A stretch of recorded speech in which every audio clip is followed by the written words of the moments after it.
इस कार्यक्रम के पुण्यार्जक हैं हनुमान प्रसाद बड़जात्या परिवार, जशपुर, रायपुर।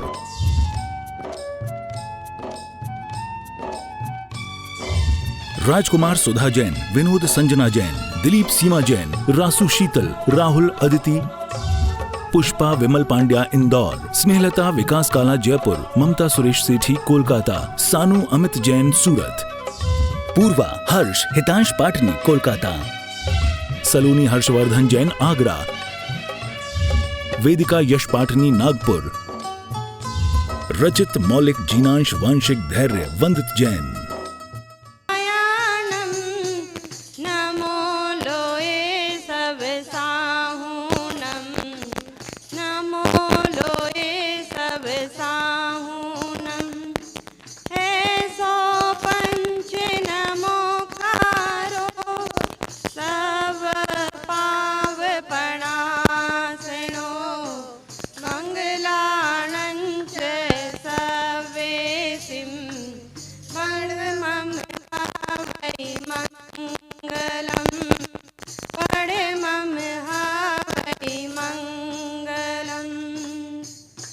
भगवान महावीर स्वामी के चरणों में कोटिशः वंदन है।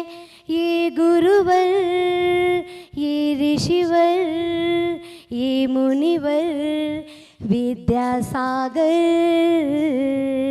बड़े अच्छे लगते हैं।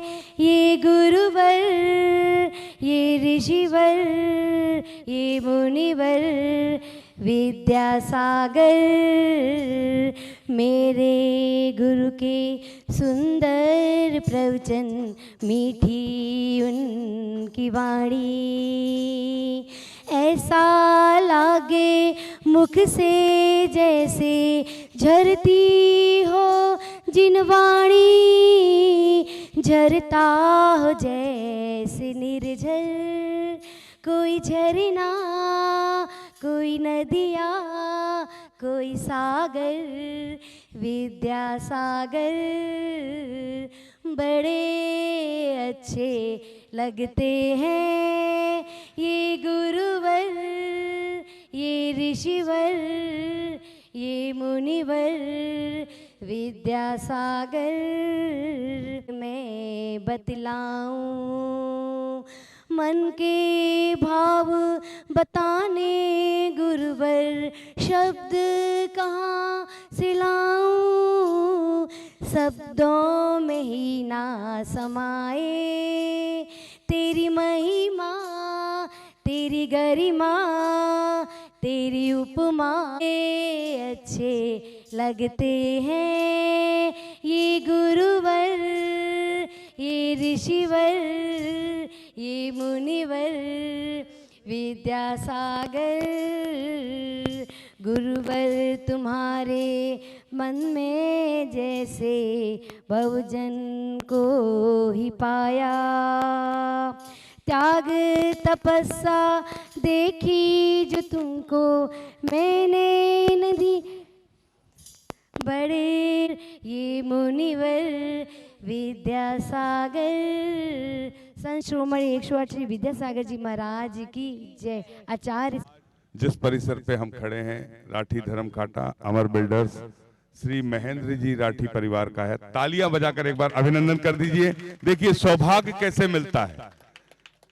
राठी परिवार की श्रद्धा आचार्य भगवान के चरणों में ऐसी जुड़ी कि हमें पता भी नहीं था। आप चंद्रगिरी पूरे परिवार सहित 2-3 बार दर्शन के लिए आए और श्रद्धा ऐसी उमड़ी कि आचार्य भगवान खुद चलकर इस परिसर में आ गए। तालियां बजाकर अभिनंदन करना चाहिए। महेंद्र जी राठी परिवार, राघव जी राठी, सुमन जी राठी परिवार और साथ में सहयोगी डॉक्टर गौतम जी, रश्मि गौतम जी, जयचंद भैया के सम्मान में भी तालियां। और शारदा जी जैन, सुरभि जी जैन, दिशी जी जैन, संतोष राठी जी, दुर्गा राठी जी, भगवान दास जी राठी, लीला राठी जी, रमेश गोगड़ जी, जैन संघ अध्यक्ष साजा के हैं, कमलेश भैया, रेखा भैया, संकल्प जी और पुखराज जी दुग्गड़। इन सभी का तालियां बजाकर अभिनंदन कीजिए। हम सभी को आचार्य भगवान की सामूहिक पूजन करने का सौभाग्य प्राप्त होगा। और मैं चाहता हूं कि आज के श्री विजय कुमार जी पधारे हैं, तालियां बजाकर उनका अभिनंदन। और पूरे समाज के प्रतिनिधि के रूप में आपके अध्यक्ष महोदय और विजय कुमार जी जैन जो भी पधारे हो सिमगा से, आप आ जाएं। आचार्य भंग के सत्संग कमलों में सांस प्रदान करने का सौभाग्य प्राप्त करें। सिमगा जन्म दुख मेट दो जिनवाणी जग मैया, जन्म मेट दो जन्म दुख मेट दो, मरण दुख मेट दो, जन्म दुख मरण। अच्छी भक्ति से तालियां बजाकर उनका अभिनंदन है, स्वागत है। आप आए आचार्य भगवान के श्री चरणों में। दुर्ग जैन समाज से हमारे स्वागताध्यक्ष श्री टिब्बू भैया, सुरेश भैया, राजकुमार, कोई अपना नाम लिखाना चाहता है तो वो लिखा सकता है, अपने उनके भी नामों की घोषणा होती चाहिए। पूजन बोलिए सन प्राप्त हो रहा है। और गायन के लिए मैं दीदियों से निवेदन करता हूँ शीघ्रता से पूजन प्रारंभ करें। अब शरण सी शोभा दिखती है जिनके चरण सी शोभा दिखती है जिनके दरबार में, जिनके चरणों को छूकर अजबी बन जाती है चंदन। महावीर के लघुनंदन गुरुवर को बारंबार नमन। वंदे विद्यासागरम वंदे विद्यासागर में हम झुका रहे अपना माथ, जिनके जीवन की हर चर्या बन पड़ी स्वयं ही नवगात। जैनागम का वह सुधा कलश जो बिखराते हैं गली गल, जिनके दर्शन को पा करके खिलती मुरझाई हृदय कली। ओम ह्रीम श्री 108 आचार्य विद्यासागर मुनिंद्रा अत्र अवतर संभो सठावानंद। जय हो जय हो जय हो। अत्र तिष्ठा स्थापनम। जय हो जय हो जय हो। अत्र मम सन्नितो भव भव वसट सन्निधि करणम परिपुष्पांजलम छिपामि। द्वेष की वैतरणी से अब तक पार नहीं पा, तब विद्या सिंधु के जलकड़ से भव काल शुद्धोने आया हूँ। आना जाना मिट जाए मेरा यह बंध काटने आया। ओम ह्रीम श्री 108 आचार्य विद्यासागर मुनिंद्राय जन्म जरा मृत्यु विनाशनाय जलम निर्पामिति। आया चंदन सम शीतलता पाने अब शरण आपकी आया।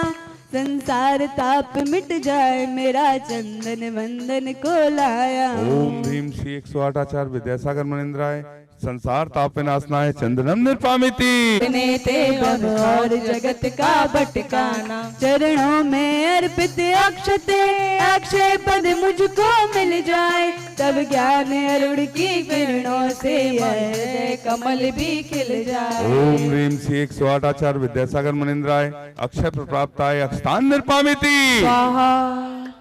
इन विषय भूत करे जितनी उतनी बढ़ती इच्छा ज्वाला। मैं काम भाव विधिवत से तुमन सुमन चढ़ाने आया हूँ। यह मदन विजेता बन न सके यह भाव हृदय में लाया हूँ। ओम ह्रीम श्री 108 आचार्य विद्यासागर मुनिंद्राय कामवाण विध्वंसनाय पुष्पम निर्पामिति।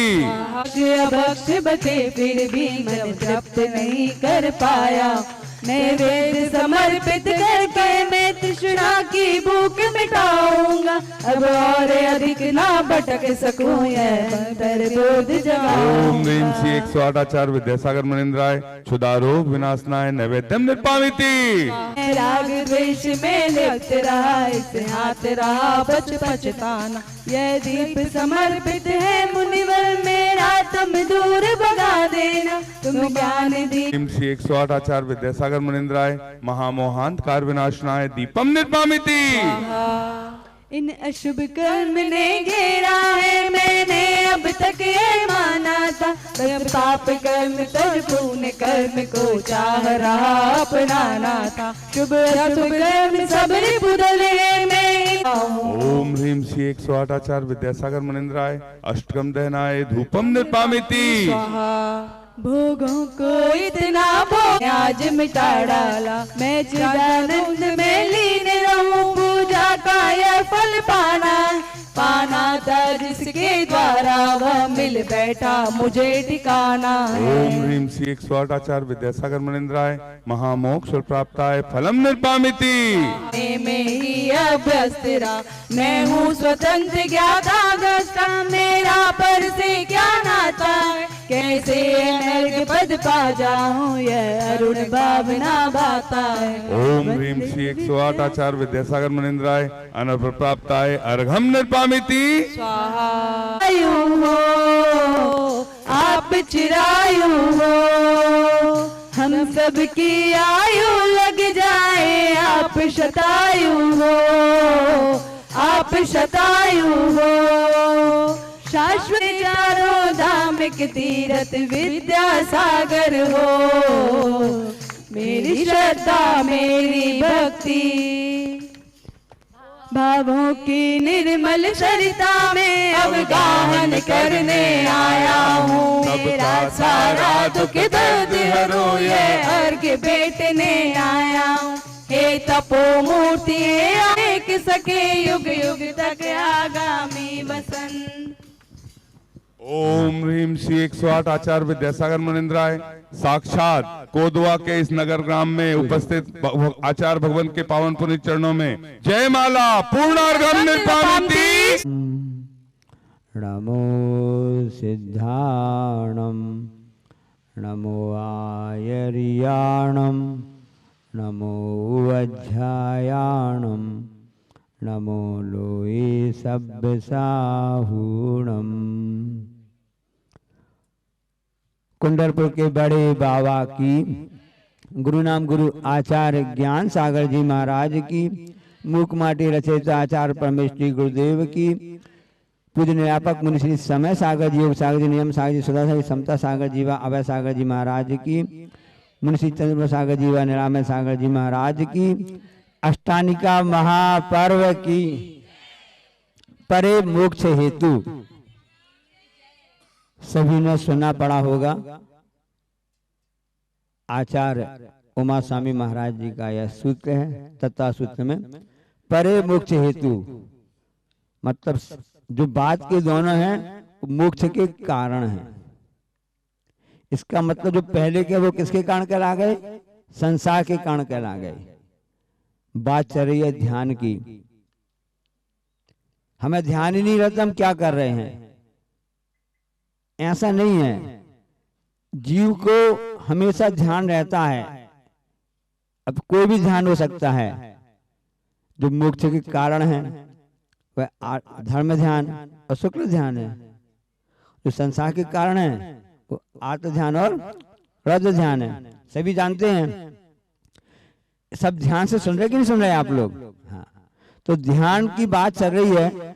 तो मोक्ष के कारण क्या है और संसार के कारण क्या है, दोनों के हेतु कौन से हैं, ये ध्यान में रहना चाहिए। ध्यान तो रहता है महाराज जी, लेकिन ध्यान हट जाता है।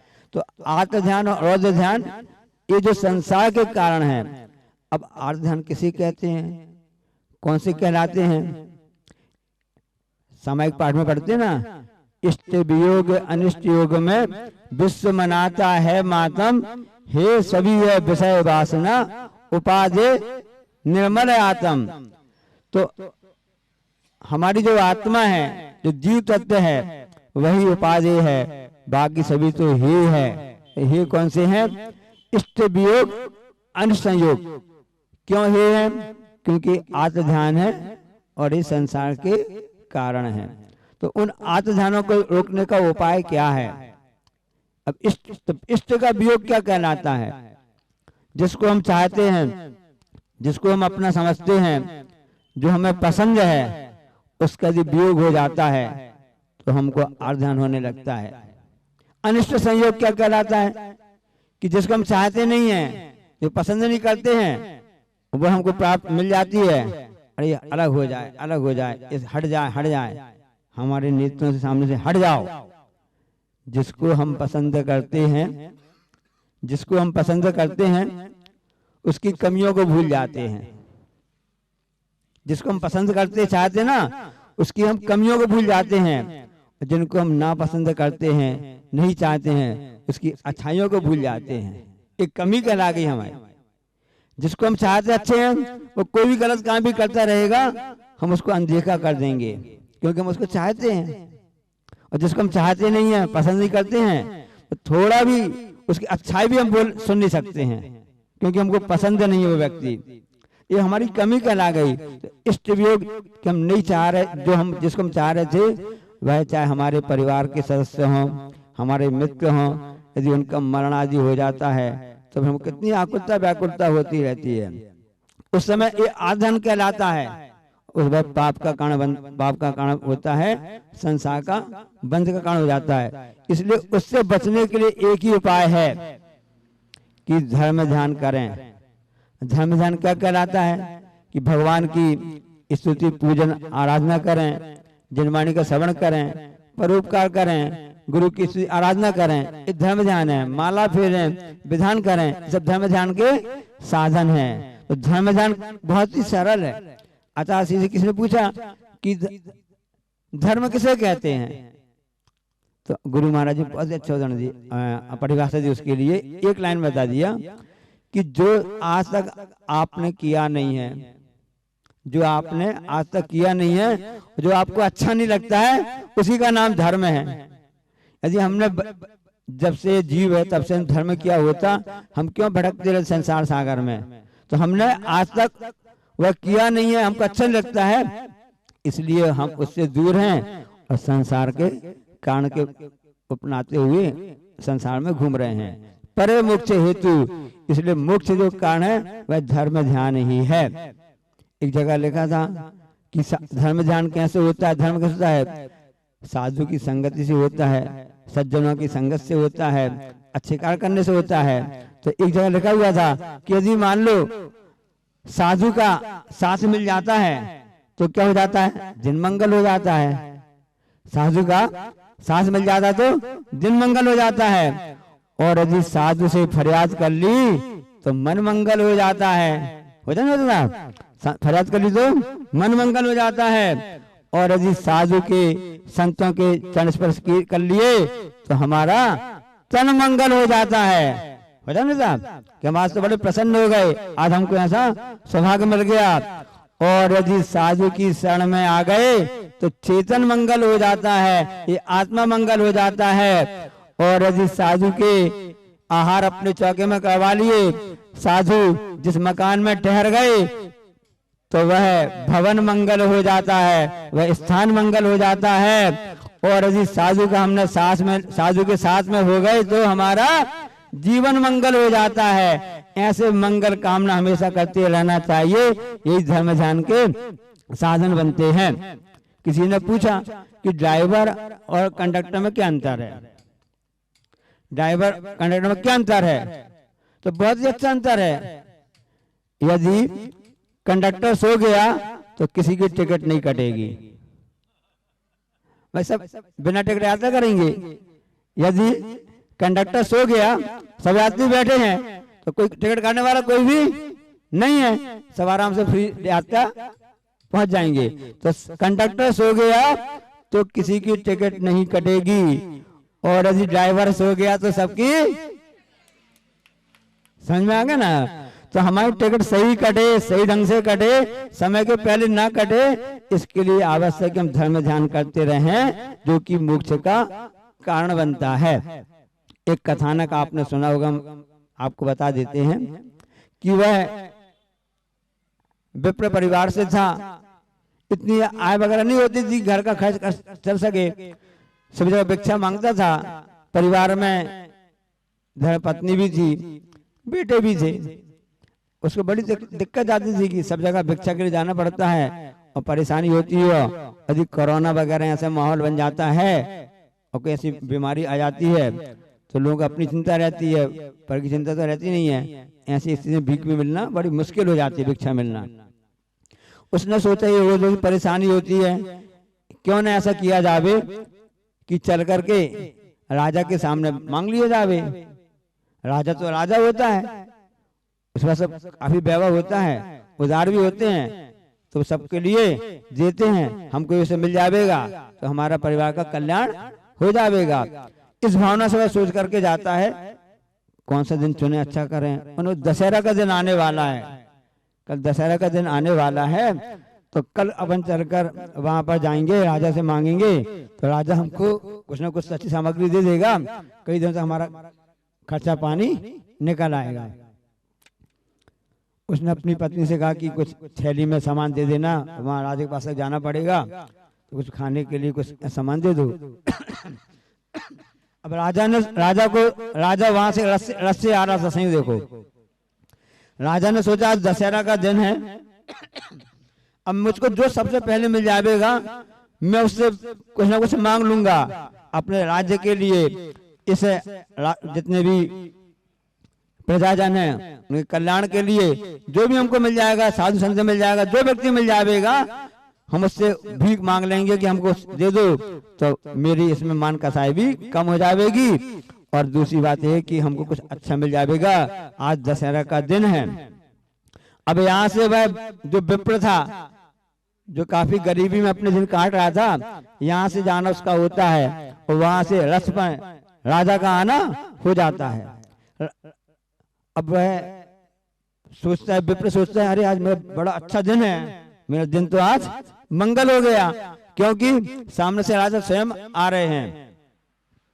और यहाँ पर राजा आ रहा था, सोचे सामने से ब्राह्मण आ रहे हैं, ब्राह्मण पूज जो अच्छे होते हैं, अपनी अपनी मान्यता रहती है ना यार, इनके पास कुछ मांगेंगे, ये सबको आशीर्वाद देते। संत जैसे दिख रहे हैं कि झोली टांगे हुए थे, भिक्षा के हिसाब से चल रहे थे, जा रहे थे, इनसे कुछ मांगेंगे, जो भी हमको देंगे ये हमारे राज्य के लिए बहुत अच्छा होगा। और वहां से राजा का आना हो रहा, यहाँ से विप्र का आना हो रहा है। जब वहां पर देखा तो राजा ने कहा कि अपने रथ से उतर गया और विप्र को प्रणाम करके बोला कि हे विप्र, आप मुझको दे दीजिए। वो विप्र सोचता है ये तो उल्टा हो गया, मैं तो इनसे मांगने के लिए जा रहा था, मैं इनसे तो मांगने जा रहा था, ये हमसे खुद मांग रहा है, हमसे खुद मांग रहे हैं। अब कोई बात नहीं, इन्हें मांगा है तो मैं भी इनको दे दूंगा। अब उसने अपने थैली में झोली जो टांगा हुआ था हाथ डाला, तो उसकी पत्नी ने उसके लिए रास्ते के लिए 2 मुट्ठी चावल दे दिए थे। चलो इसको कुछ तो दे मांग रहा है, उल्टा हो रहा है, उल्टी गंगा बह रही है, मैं इनके पास लेने जा रहा था, जो हमसे उल्टा मांग रहे हैं। अब देखो कैसा ध्यान चल रहा, आज और ध्यान कैसे चलता है हम आपको बता रहे हैं। अब उस हिसाब से उसने कहा चलो 1 मुट्ठी इनको दे देते हैं। अरे फिर हम खाएंगे क्या, कैसे हमारा काम चलेगा, इधर राजा है, इसमें कमी क्या बढ़ी हुई है। अब राजा हाथ जोड़ खड़ा कि मुझे कुछ दे दीजिए। उसने झोली से मुट्ठी खोल के आंख निकाली और धीरे धीरे खोलता गया, जितना चावल गिर जाए उतना अच्छा रहेगा, अच्छा रहेगा। ऐसा करते करते उसने पूरा खोल दिया और उसने हाथ निकाला, उसके हाथ में एक चावल का दाना फंसा हुआ था। वो भी उसने बड़े मन में संकोच करते हुए और बहुत ही आदर करते हुए कि कैसे दे दूं, कैसे दे दूं, मैं तो सिर्फ मांगने आया थे, हमसे मांग रहा, उल्टा हो रहा है। तब भी उसने बड़े मन मार करके उसको कहना चाहिए ना, ऐसा दान ऐसा कभी नहीं करना, दान में उत्साह रखना चाहिए। विधि द्रव्य दाति पात्र विशेषा तद विशेषा, दान करने में सब विशेषताएं आती जाती हैं। अब उसने एक दाना जो हाथ में उंगली में चिपक गया था उसी को दे दिया। राजा बड़ा प्रसन्न हो गया कि मुझको सुबह से किसी ने मुझको तो दे दिया, और उस दाना को लेकर के राजन वापस हो गया और उसने कहा कि मैं ये बड़ा बहुमूल्य वस्तु है, और उसने उसके अपने राज भंडार में राजकोष से ना उसको सुरक्षित रख दिया। अब उसके अंदर की भावना देखो कितनी अच्छी थी कि वहां पर, अब यहाँ पर वह सोचता कि मुझको मिला तो कुछ नहीं है और पास का एक दाना भी चला गया है। लेने आए थे, क्या बोलते, चौबे जी आए, ऐसा, हाँ ऐसा हो गया कि हम इनसे मांगने आए थे, पास का गांठ का एक दाना और चला, साथ में भी चला गया। वो वापस आता है, कहता है कि आज तो कुछ सामग्री मिली नहीं और पास का दाना चला गया। अब चलो, उसने भी पत्नी जो सामान तो हमको दिया था इसी को बना करके अपन इसका उपयोग करते हैं। उसने चावल को पूरा उड़ेल दिया, उसमें देखा कि पूरे चावल चावल ही थे, उसमें एक दाना सोने का चावल बन गया था, एक दाना सोने चावल बन गया था। सोने कैसे बन गया? अरे मैंने राजन को एक दाना दिया था। अब यहाँ पे फिर आदन फिर चालू हो गया, अरे कि मेरी किस्मत खराब हो गई, मैं यदि उनके लिए पूरा 1 मुट्ठी दे देता, मेरी मुट्ठी पूरी सोने की बन जाती चावल की। अब यहाँ उसका आधान चल रहा है कि मेरा इतना नुकसान हो गया, मेरे पास का चला गया, एक दाना मिला उसको सोने का, प्रसन्न नहीं हो रहा उसमें, और इतना नहीं बन पाया इसमें वह अप्रसन्न हो रहा है। और वहां पर राजन को एक दाना मिलता है, प्रसन्न हो जाता है, वह अपने राजकोष में रखता है। उस कारण से उसकी और समृद्धि, क्योंकि उसकी भावना कितनी अच्छी थी। ये भावना से आधान और ध्यान होते हैं, और भावना से ही धर्म ध्यान और शुक्ल ध्यान होते हैं। तो इष्ट वियोग अनिष्ट योग में विश्व मनाता है मातम। तो हमारे साथ कुछ चीज छूट जाती है, हम आकुल व्याकुल हो लेते हैं, और व्याकुलता का फल व्याकुलता है। इसलिए उपाधि हमारी आत्मा है, तो मैं उपाधि निर्मल आत्मा है ना, मैं शांत निराकुल चेतन हूँ, है मुक्ति रमा सहचर मेरी, यह मोह तड़क तर टूट पड़े, प्रभु सार्थक फल पूजा तेरी। हे प्रभु, क्योंकि अष्टांगी का पर्व चल रहे हैं, सिद्धों की आराधना का प्रसंग चल रहा है, हम सिद्धों की आराधना पूजन करके भावना भाते रहें कि भगवान जैसा आपने पद प्राप्त किया हम भी प्राप्त करें, और हम आत्म ध्यान और ध्यान से बचते हुए, क्योंकि जब तक मोह नहीं छूटेगा तब तक कुछ भी नहीं होगा। ये मोह की परिणति है, इसलिए मोह को एकदम अलग तो नहीं कर सकते हैं, उसको हम कम तो कर सकते हैं। मोह कम करने का तरीका एक ही है कि धर्म ध्यान किया जावे, जो कि परे मोक्ष हेतु मोक्ष का कारण है। आत्म ध्यान और ध्यान से हम बचते रहें, पता नहीं कब टिकट कट जाए, भरोसा नहीं है, इसलिए सोना नहीं है, हमेशा जागते रहना है। और यहाँ का पुण्य है, कौन सा गांव है, कुदवा कहलाता है ना, कुद कहलाता है ना। यहाँ सभी जितने भी श्रावक लोग आए हुए हैं, और काफी अजन सभी लोग हैं जो कि प्रभु की भक्ति आराधना करते रहते हैं। तो गुरु महाराज जी आए हैं, हम सबको जगाने के लिए आए हैं कि हमारी टिकट भी जल्दी ना कट जाए, और अच्छे से कटे, ताकि हमको सबको लिए आगे स्वर्ग और मोक्ष की यात्रा हमारी चलती रहे। परे मोक्ष हेतु बोलिए अहिंसा परमो धर्म, जा वाणी के ज्ञान तें सूझे लोकालोक, सो वाणी मस्तक धरूं सदा। हे जनवाणी भारती तो जपो दिन रैन, जो तेरो शरणा गए सो पावे। नौकर